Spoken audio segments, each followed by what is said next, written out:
Assalamualaikum dan salam Malaysia Madani. Hari ini 6 Mac 2024 kembali membicarakan 5 berita pilihan dalam Berita 5 at 5.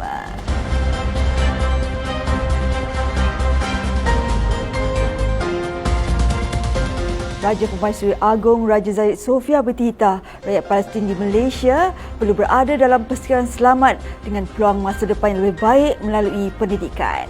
Dalam sesi pertemuan diraja dengan pelajar Palestin dari Universiti Teknologi Malaysia dan Universiti Tun Hussein On Malaysia, Seri Paduka Baginda bertitah Malaysia menawarkan peluang kepada rakyat Palestin untuk mendapatkan pendidikan yang selamat di negara ini. Baginda bertitah, ilmu dan pendidikan adalah penting untuk membina semula negara Palestin kerana sebagai rakyat Palestin, mereka memerlukan ilmu demi cita-cita dan kejayaan negara Palestin pada masa depan. Raja Zayed Sofia yang juga Chancellor UTM bertitah demikian dalam hantaran yang dimuat naik melalui laman Facebook Sultan Ibrahim Sultan Iskandar. Ini Raja Pemaisuri Agong ke majlis itu ialah Cik Puan Mahkota Halidah Bustamam dan juga Prof Chancellor UTM dan Naib Chancellor UTM Prof Dr. Dr. Ahmad Fauzi Ismail.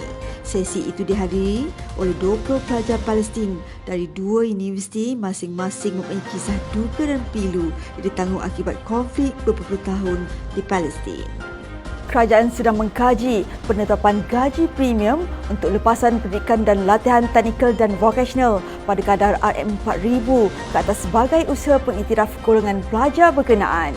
Timbalan Perdana Menteri Datuk Seri Dr. Ahmad Zaid Hamidi berkata, perkara itu sedang ditambah baik menerusi kerangka dasar TVET negara yang akan dilancarkan pada 2 Jun ini. Beliau berkata, menerusi kerangka dasar TVET negara itu, kerajaan bercadang mewujudkan sebuah pusat pengiktirafan TVET yang mengiktiraf bidang tersebut.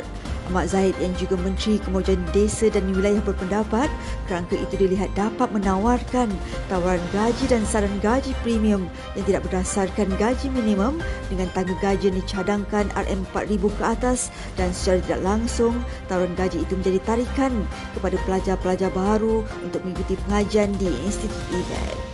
Timbalan Menteri Kerja Raya Datuk Seri Ahmad Maslan berkata cadangan lebuh raya Pantai Timur LPT3 ditangguhkan disebabkan dasar semasa kerajaan untuk tidak melaksanakan skim pembayaran tertangguh Deferred Payment Scheme. Ini kerana katanya projek LPT3 dilaksanakan secara request for proposal dan Kementerian Kerja Raya telah memaklumkan kepada pihak Unit Kerjasama Awam Swasta UKAS melalui surat bertarikh 28 September 2022 mengenai pelaksanaan projek LPT3 secara RFP.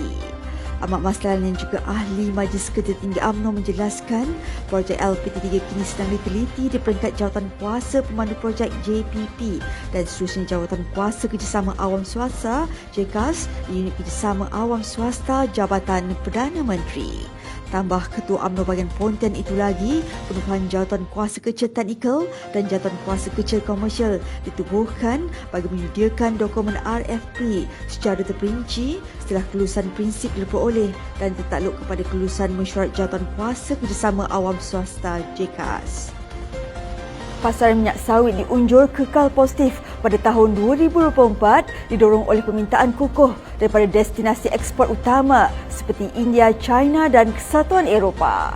Menteri Perdagangan dan Komoditi KPK Datuk Seri Johari Abdul Ghani berkata India menyumbang sebanyak 17.4% daripada permintaan itu, manakala China 9.1% dan Europe pada 7.4%. Beliau berkata permintaan itu dipacu oleh minat bagi penambahan stok simpanan dalam usaha memastikan keterjaminan makanan serta ketampakan aktiviti perniagaan secara menyeluruh. Katanya lagi, Lembaga Minyak Sawit Malaysia MPOB menunjukkan pengeluaran minyak sawit mentah MSM akan mencecah 18.75 juta tan pada tahun 2024 daripada 18.55 juta tan pada tahun 2023. Peningkatan pengeluaran yang kecil itu kira-kira 1% banding 2023 akan dipacu oleh keadaan persediaan tenaga kerja yang lebih baik dan jumlah pokok sawit yang matang. Johari mengingatkan dalam usaha merealisasikan unjuran bagi tahun 2024, semua pihak perlu bertindak dan menangani cabaran utama industri seperti persepsi negatif terhadap minyak sawit, kerugian besar daripada ketidakcekapan pekebun kecil, kesan perubahan iklim dan isu-isu tenaga kerja. Pelaksanaan Kongres Ekonomi Bumiputera KEB 2024 membuktikan UMNO memainkan peranan dengan tepat untuk mengangkat martabat kaum Bumiputera. Naib Ketua UMNO Bahagian Alustar Syed Muhammad Johan Rizal Syed Unan Masri berkata, walaupun UMNO telah memimpin negara sekian lama, namun masih ada titik kelompongan dan kelemahan yang perlu diperbaiki kerana cabaran yang di depan negara hari ini adalah berbeza daripada 50 tahun dahulu. Beliau berkata, UMNO merupakan sebuah parti yang menjadi tunjang kepada orang Melayu dalam kerajaan perpaduan dan parti ini menyumbang dan memainkan peranan yang besar mengenai hala tuju orang Melayu dan Bumiputera berlandaskan perlembagaan negara. Sementara itu, Ketua Perangan UMNO Wilayah Persekutuan Ghulam Mustafa Ghulam Mustaqim berkata, Kongres Ekonomi Bumiputera 2024 adalah satu proses yang melihat dasar ekonomi baharu sebelum ini dan kejayaannya menerusi 8 manifestasi baharu yang bakal menjadi pemangkin negara pada masa depan. Menurut beliau, 8 perkara yang diumumkan oleh Perdana Menteri Datuk Seri Anwar Ibrahim itu bukan sahaja dilihat serta dinilai dalam tempoh terdekat, sebaliknya mengambil masa bagi menentukan kejayaannya pada masa depan. Ghulam yang juga Ketua UMNO Bahagian Batu turut berpandangan Kongres Ekonomi Bumiputera itu berjaya membawa rejuvenasi peremajaan semula. Beliau berkata, dasar-dasar yang diilhamkan daripada Kongres ini very affirmatif dan merupakan dasar yang baik untuk Bumiputera dalam negara. Sekian sahaja daripada saya, Adi Bahmat. Jangan lupa temu janji kita Isnin hingga Jumaat jam 5 petang. 5 berita pilihan hanya di Berita 5 at 5. Assalamualaikum dan salam Malaysia Madani.